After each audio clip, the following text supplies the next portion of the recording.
Gonzalo, vamos a tener que sacar definitivamente la ropa de invierno. ¿Sacar? ¿Te refieres a sacarla de los cajones para meterlas en cajas o de las cajas llevarla a los cajones? A ver, chico, está entrando la ola de frío polar. Es el momento de sacar las térmicas y colocárselas a los niños para ir al colegio. Yo es que ya sabes que utilizo la misma ropa todo el año, no tengo tanta. Así que cuando quieras nos ponemos con lo de los niños. Por favor, Elena Blanco y Gonzalo Oñoro, acudan a consulta, gracias. Aquí comienza Sin Cita Previa, con dos pediatras en casa, un podcast de Adeslas.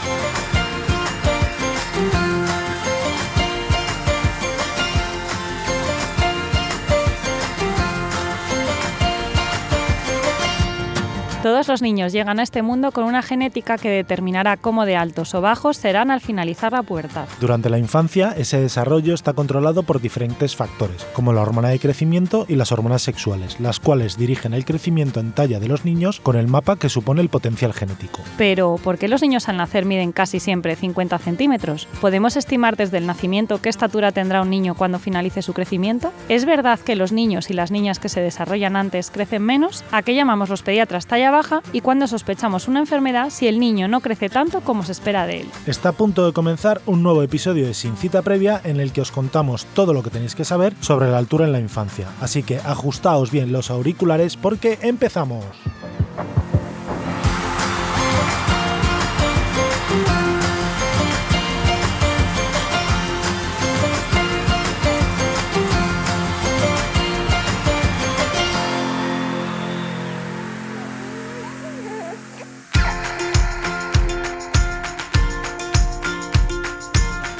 Bienvenidos a todos, estamos aquí Gonzalo y yo, dos pediatras en casa, en este podcast de Adeslas. ¿Qué tal, Gonzalo? Hola a todos, una semana más. ¿Qué tal, Elena?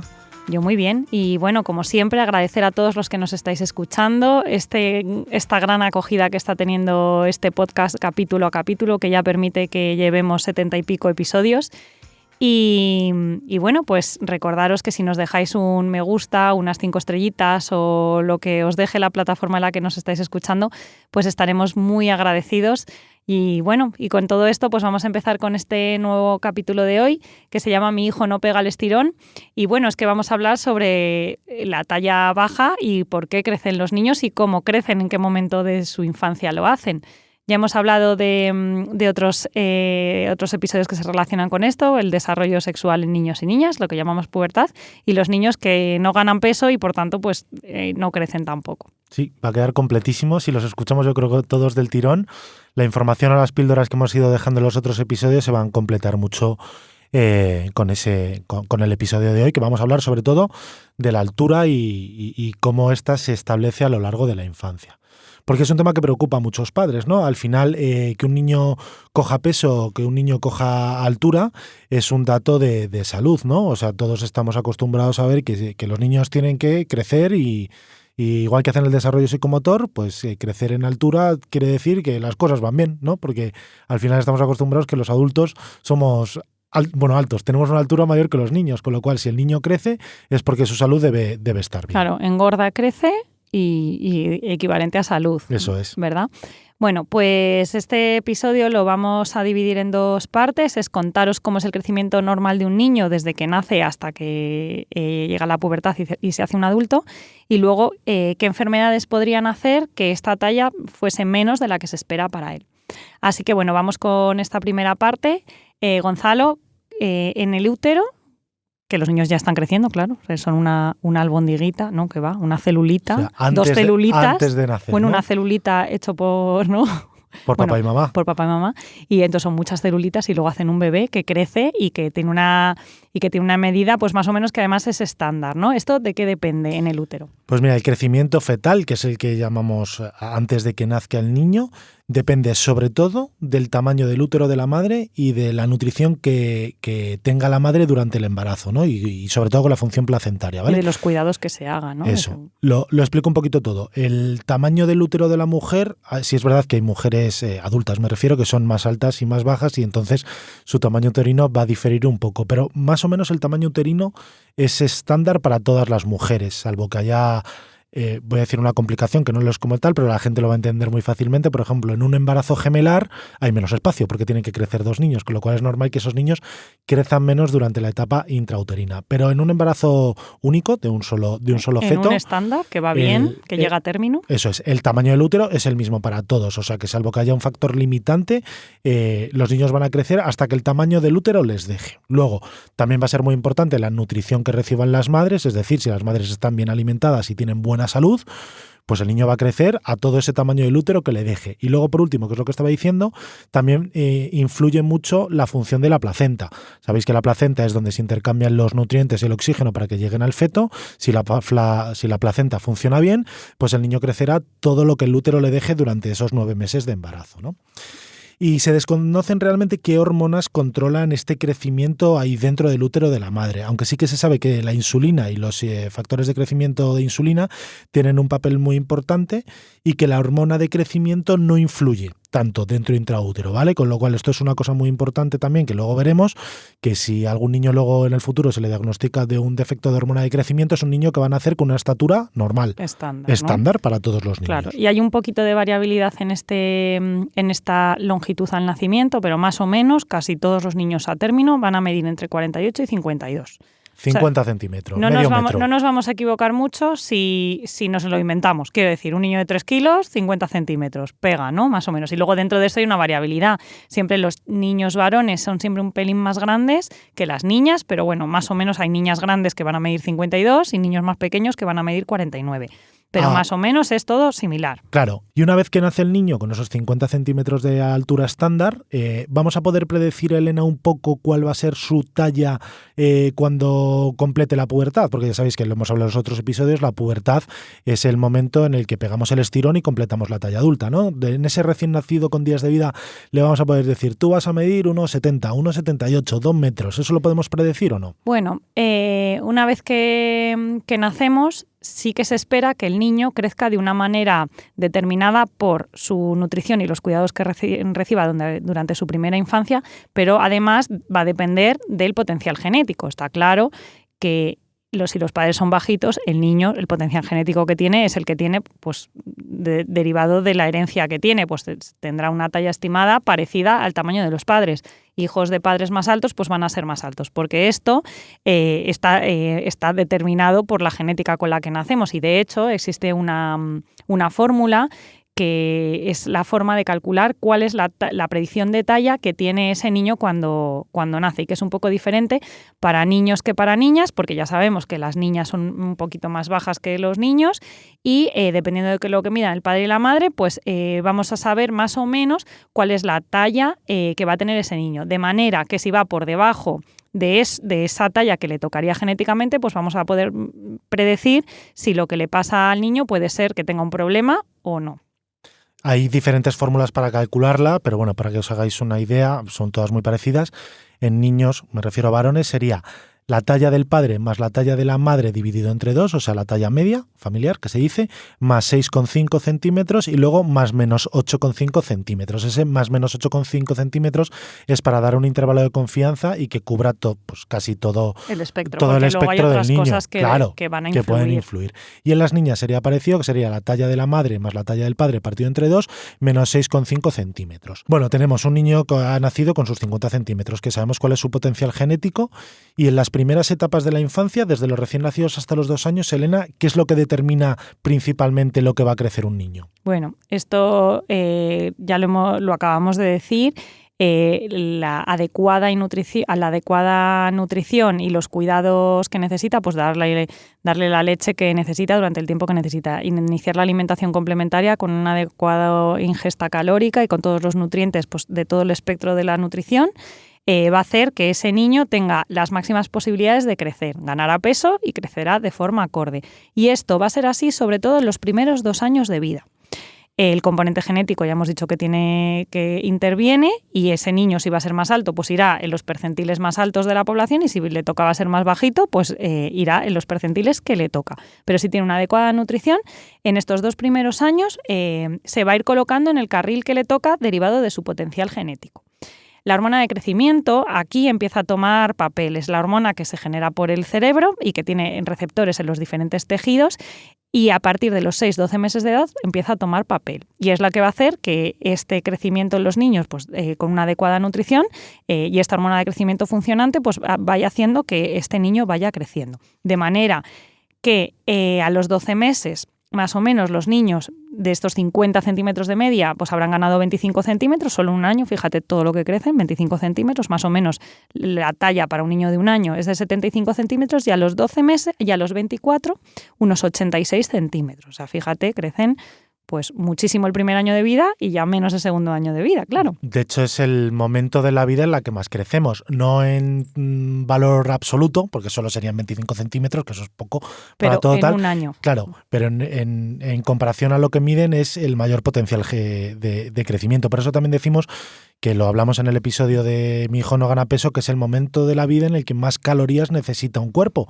porque es en el momento en que más energía gastas, ya no solo por vivir, sino en hacer todos esos tejidos. Calorías nuevos. Proporcionales al peso. Vale, pasados esos 2 años de vida, más o menos, el principal regulador de lo que va a crecer un niño ya es su potencial genético, evidentemente con una buena nutrición y en ausencia de enfermedades. Y las hormonas que van a dirigir ese crecimiento, sobre todo va a ser el eje que llamamos de hormona de crecimiento y el insulin growth factor, ¿no? Que es el ¿cómo se diría? El factor de crecimiento de insulina, ¿no?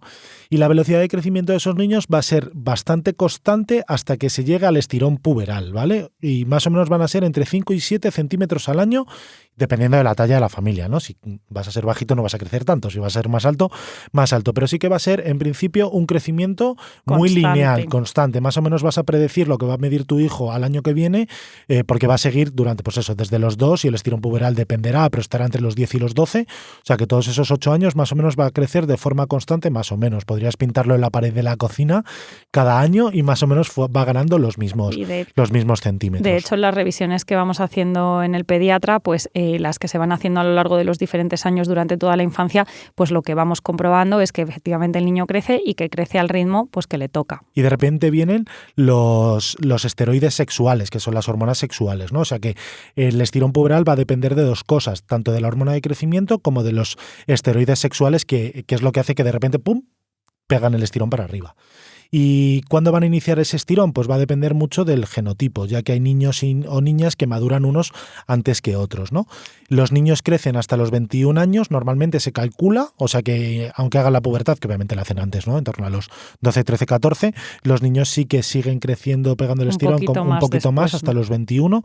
Decían las abuelas, ¿no? Que hasta que no vas a la mili o que se iba a la mili, los niños seguían creciendo, y sin embargo las niñas sí que acumulan el crecimiento en menos tiempo durante la pubertad. Normalmente las niñas crecen hasta los 17. Y este es el motivo porque al final los niños son un poco más altos que las niñas, porque crecen durante más tiempo y al final en este periodo van a ganar de 25 a 30 centímetros más en respecto a las niñas, que hacen de 20 a 25 centímetros. Eso es.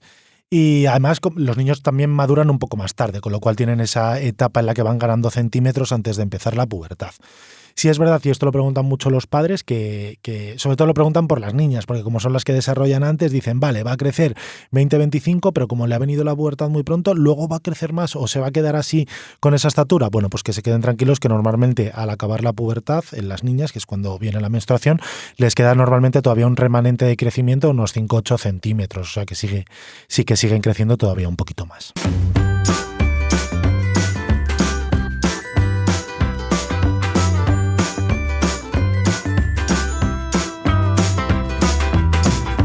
Pediconsejo. Que un niño crezca en altura es un signo de buena salud. Sin embargo, si un niño no crece lo que le corresponde por edad y genética, se debe evaluar que no sea debido a una enfermedad subyacente.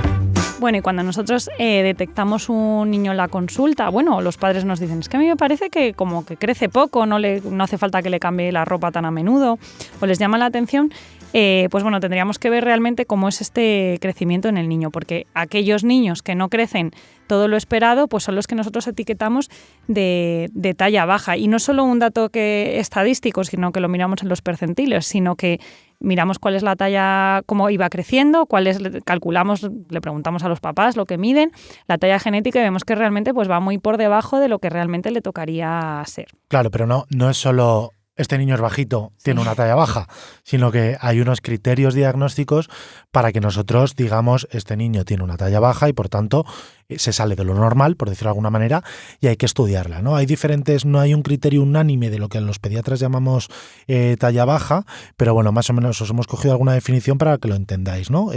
Consideramos tallas bajas aquellas que van por debajo del percentil 3 para la edad, sexo y etnia del niño. Claro, no es lo mismo un niño a lo mejor de origen eslavo, que van a ser muy altos, con otro origen latinoamericano, en las gráficas de la población. De su país, efectivamente.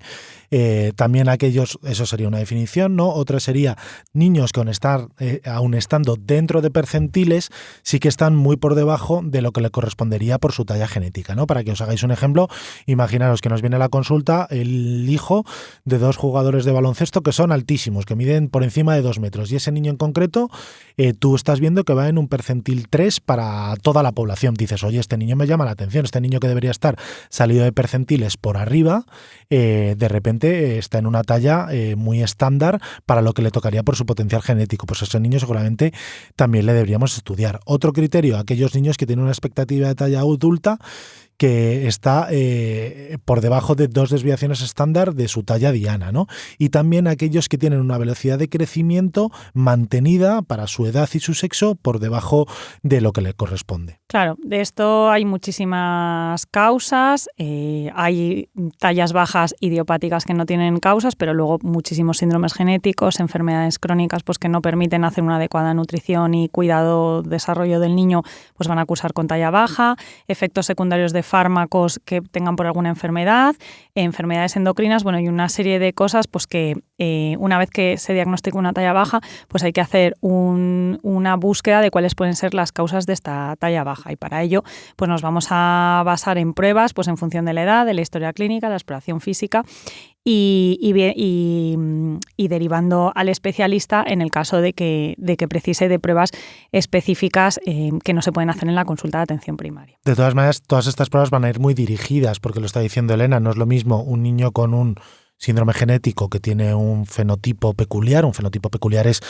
cuando al mirar al niño pues vemos unas características más allá de la talla, pues que a lo mejor tiene los ojos muy juntos, tiene los dedos cortitos, pues te enfocan hacia una enfermedad genética a lo mejor, pues a ese niño le vas a pedir unas pruebas concretas. Lo que no vas a hacer es pedir todas las pruebas del mundo de la talla baja a todo niño que no corresponde, que no tiene una talla adecuada, porque eso va a ser dar muchos palos de ciego y, como ha dicho Elena, hay muchas tallas bajas idiopáticas, o sea que no sabemos el por qué. Habrá otras que sí que nos apuntan a lo mejor a que son enfermedades endocrinas en concreto, que tienen un déficit de una hormona, pues vas a pedir más pruebas hormonales, ¿no? Pues todas esas pruebas van a ir muy dirigidas dependiendo de la historia del niño. Y vamos a hablar de dos, una sí que es una enfermedad y la otra sí que no es una enfermedad, pero que seguro que habéis oído hablar. Y que las dos cursan con talla baja. Efectivamente, obviamente este es el episodio de talla baja, no íbamos a hablar de otra cosa, que son el déficit de hormona de crecimiento y el retraso constitucional del crecimiento, que bueno, sí que luego lo veremos. El retraso constitucional del crecimiento, que lo dejamos para después, es muy frecuente. El déficit de hormona de crecimiento también es bastante frecuente, pero no lo es tanto como lo otro, ¿no? Pero bueno, uno sí que es una enfermedad y otro es una condición. Vamos a empezar por el déficit de la hormona de crecimiento. Para que os hagáis una idea, tiene una incidencia de 1 de cada 5.000 más o menos recién nacidos. O sea que, bueno, a lo mejor no conocéis a nadie con un déficit de hormona de crecimiento, pero no es una cosa de que sea 1 de cada 100.000, que sí que ni te lo encuentras, sino que, bueno, 1 de cada 5.000 es una proporción bastante frecuente como para tenerlo en cuenta en el contexto de niños con talla baja, ¿no? Sí que se sabe que la mayoría de las causas no sabemos por qué se produce, ¿no? Que su origen es idiopático, como el 80%.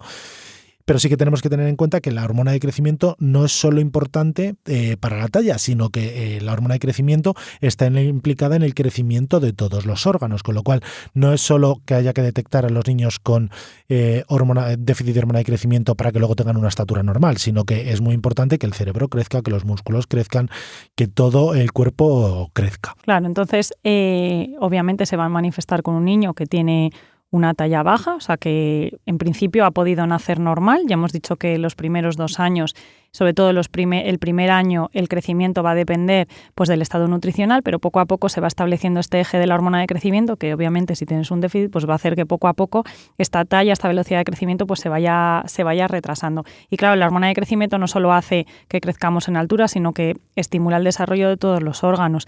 Entonces pues van a ser niños muy pequeñitos que además esta enfermedad avanzada no es frecuente verla porque se diagnostica mucho antes, pero bueno, serían unos niños muy chiquititos, con cara de muñeca, voz aguda, con un acúmulo de grasa periabdominal grande, o sea que son bajitos y muy gorditos, con las manos y los pies. Muy gorditos no en peso, porque luego normalmente tienen un peso, o sea que con volumen. Eso es. Con barriga, eso es. Por delante y por detrás, como si dijésemos, y luego manos y pies pequeños y una disminución de la masa muscular. Además esto, aparte de que este déficit de hormona de crecimiento se puede diagnosticar con pruebas de estimulación, una prueba que se llama de hipoglucemia insulínica, cuando hacemos una edad ósea, dado que los huesos también van a crecer como consecuencia del desarrollo del estímulo de la hormona de crecimiento, pues van a tener huesitos correspondientes a niños muchos más pequeños. O sea, tenemos un niño de 6 años que tiene unos huesos de 3. Claro, esto seguro que lo habéis visto es la típica radiografía de la muñeca que se hace en los niños que crecen, porque una cosa es tu edad cronológica, ¿no? La edad que tienes desde cuando naciste, y otra cosa es tu edad ósea, ¿no? Pues ahí va la variación. Entonces en estos niños sí que se ve que la edad ósea estará un poquito retrasada normalmente. Como bien ha dicho Elena, el diagnóstico se suele hacer con un test que se llama hipoglucemia insulínica, que lo que se hace es a los niños pues administrar insulina para que les baje el azúcar, porque eso estimula que se produzca un pico de GH, y entonces en los niños que tienen un déficit de hormona de crecimiento pues no aumenta la GH, y es un poco la forma de diagnosticarlo. Lo normal es que cuando se llega a un diagnóstico de déficit de hormona de crecimiento, normalmente se hace pronto, como bien dice Elena, porque gracias a las revisiones del niño sano vamos viendo que es un niño que se va quedando más bajito de lo que le tocaría, pero normalmente se hace a partir de los 4 o 5 años, ¿vale? Que es cuando el eje de la hormona de crecimiento debería estar súper bien establecido, y como en este niño no tiene hormona de crecimiento, de repente se nos empieza a descolgar en los percentiles. ¿Y cuál sería el tratamiento, Elena? ¿Qué es lo que le ponemos a un niño que tiene un déficit de hormona de crecimiento? Pues hormona de crecimiento. Muy bien. ¿Y hasta cuándo? ¿Ya toda la vida? La hormona de crecimiento se puede sintetizar, existen fármacos, y además cuando se diagnostica por un déficit de hormona de crecimiento es una medicación que está financiada. Y es verdad que hay que decir que se utiliza siempre durante todo el periodo de crecimiento antes del estidón puberal, o sea que es importante diagnosticar a estos niños antes de que inicien la pubertad. Y los niños que tienen hormona de crecimiento obviamente responden bien porque le ponemos lo que les falta. Hay otra serie de enfermedades también genéticas en las que tiene utilidad la hormona de crecimiento pues para desarrollar y conseguir una talla de adulto pues adecuada a los estándares actuales. E incluso los niños que han tenido un crecimiento intrauterino retardado, como los prematuros, por ejemplo, importante, y que durante toda esta primera infancia no han conseguido la talla que les tocaría, pues esos niños también se podrían beneficiar de este tratamiento. Efectivamente. Cerramos el capítulo de la hormona de crecimiento, Elena, y pasamos, porque era una enfermedad, y pasamos al retraso constitucional del crecimiento y de la pubertad, que normalmente también va con talla baja. Esto, que es muy frecuente y lo diagnosticamos en la consulta, ¿en qué consiste? Pues estos son niños que, siendo normales, teniendo un eje de la hormona de crecimiento normal, porque a veces acaban haciéndose estudios y cuando les hacen el test de la hipoglucemia insulínica, su hormona de crecimiento hace picos normales. Son niños que tienen un patrón madurativo más lento que la población general. O sea, que nosotros los vemos, son niños que han crecido más o menos normal hasta los 12-18 meses, pero empiezan como a ganar, siguen creciendo, pero crecen más lento. O sea que de repente, en vez de ganar estos 5 o 7 centímetros al año que hemos dicho, porque la velocidad de crecimiento es más o menos constante, pues empiezan a ganar 2, 3. Entonces, claro, poco a poco se van quedando como más bajitos. Más descolgados respecto a sus compañeros. Claro, esto es más frecuente en niños. Fíjate que 9 varones respecto a una mujer, y suele ocurrir en hijos de padres que les ha ocurrido. Sí, yo terminé en dar el estirón, estaban yo todos altísimos en mi clase y yo era todavía muy pequeño, ¿no? O sea, esto cuando hacemos una historia clínica, pues esto lo preguntamos, les tenemos esta edad ósea y tienen una edad ósea retrasada, porque es que tienen un patrón de retraso del crecimiento, y entonces pues todo esto es acorde. Pero cuando hacemos el estudio para ver si tienen hormona de crecimiento, la tienen, solo que van más lentos. Y que no es necesario hacerlo en todos los casos, también hay que dejarlo claro. Son niños que, pues de ahí estaba la importancia de la historia clínica y la exploración, son niños en los que tú vas viendo que a lo mejor van creciendo un poco más retrasado de lo que les tocaría para su grupo de edad, que van un poco descolgados, pero van ganando altura y que sabes que si acabas esperando, pues pegarán el speedrun, aunque lo haga más tarde. Por eso se llama retraso constitucional del crecimiento y de la pubertad, porque aparte de estar más bajitos de lo que le corresponde, normalmente son niños, también hay alguna niña, aunque es menos frecuente, que desarrollan más tarde. Esto es muy típico que además les ves cuando vas paseando por la calle y ves a un grupo de chavales, porque ya son chavales, de repente hay uno que siempre como que le sacan una cabeza y que tiene cuerpecito de niño pequeño. Pues ese es un retraso constitucional del crecimiento prácticamente claro, seguro. Y es normal que la pubertad sea más tardía porque a lo mejor tiene 14 años y tiene una edad ósea de 10. Entonces, con 10 años un varón ya sabemos que no va a iniciar la pubertad, le quedan por lo menos otro par de años. Entonces, bueno, esto es muy importante. Explicarlo bien, porque claro, ya son niños de cierta edad los que les preocupa esto desde el aspecto pues social, ¿no? De sus amigos y tal. Entonces, bueno, esto es importante diagnosticarlo bien y decirles que tranquilos, que va a llegar y que van a ser luego igual de altos que los demás o lo que por lo menos por su potencial genético les va a tocar. Sí, porque sí que es verdad que algunos hacen como una pubertad muy explosiva en ese momento, pero normalmente el 85% alcanza su talla diana, o sea que es cuestión de esperar, lo que pasa es que llegarás, pues eso, no son niños que lo hacen muy, muy al final, ¿vale? Y nada, a veces si realmente te queda la duda de si hay un déficit de hormona de crecimiento, pues habrá que derivarles al especialista para saber que no se trata de un déficit de hormona de crecimiento. Yo creo que después de esta clase magistral que hemos dado sobre el crecimiento y sobre el endocrino, espero que nuestros antiguos profesores estén orgullosos de nosotros y si esto hubiera sido un examen lo hubiéramos sacado con matrícula de honor. Yo espero que después del episodio de hoy los padres y las madres entiendan que el crecimiento durante la infancia va más allá de decir uy, este niño es muy bajito, es muy alto, porque es un fenómeno complejo en el que intervienen muchas cosas y que los pediatras estamos muy acostumbrados a tratar y le vamos a dar la importancia que merece. Pues venga, para finalizar vamos a terminar con el resumen de lo que hemos hablado en el episodio de hoy.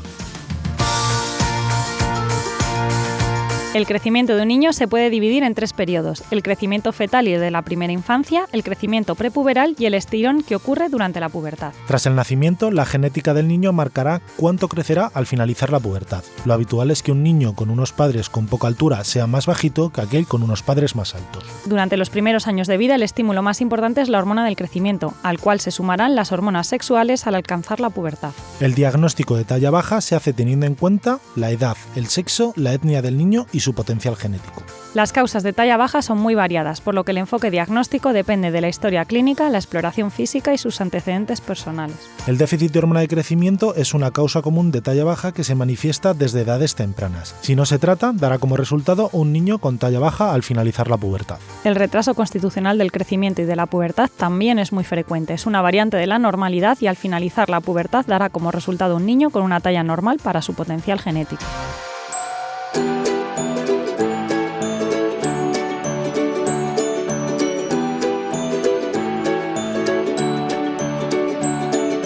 Y con este resumen damos por finalizado el episodio de hoy. Os damos las gracias por escucharnos una semana más y no os olvidéis de dejarnos un comentario o una valoración tanto en redes sociales como en las plataformas en las que nos hayáis escuchado. Y como no, gracias a Deslas por seguir haciendo posible que este podcast siga en el aire una semana más. Nos escuchamos en 7 días. Hasta la semana que viene.